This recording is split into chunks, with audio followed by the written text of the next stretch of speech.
So I'm calibrating the O2 sensor for the boost gauge, AFR gauge here. And the first step is to power it up for 30 seconds, roughly 30 seconds at minimum, and then turn it back off. So I'll do that now. Now you go reconnect the O2 sensor. So now with the O2 sensor plugged into that gauge, it says leave it out in the free air and turn it back on.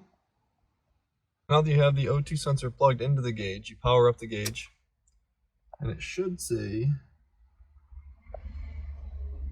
yep, O2 heater. So it's warming up the O2 sensor now. It'll do that for approximately like 30 to 60 seconds, and then it'll switch off and quickly flash O2 cal, which signifies that the O2 sensor is then calibrated. Alright, so it flashed O2 cal. Now it shows the O2 reading up there on the AFR. So now it says to power off the gauge, and then from this point on, with the gauge powered off, you can then unplug the sensor and move it around. But if you power on the gauge without the sensor plugged in, it will erase your calibration. Alright, so we're underneath the car now, and just got the second O2 sensor put in. The front one, or the one on the left, is for the ECU, and the one on the right here is for the gauge. And they're pretty close to the trans, but not much you can do about that with the space here. As for the exhaust work, this is all done by Nocturnal Motor Works, and amazing job.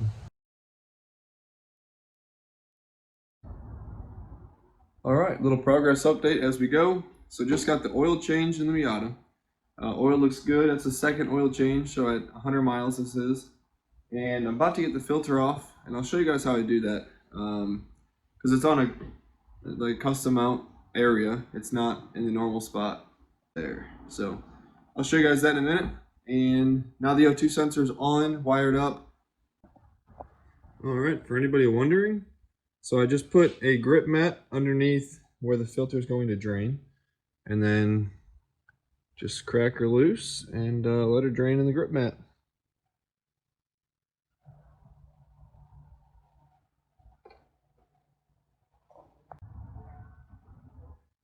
Alright, now with everything out of the way, you can kind of see better.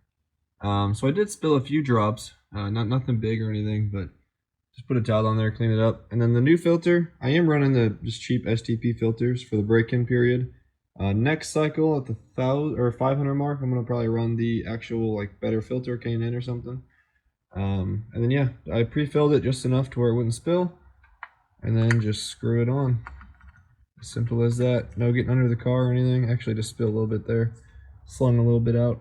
So not a big deal.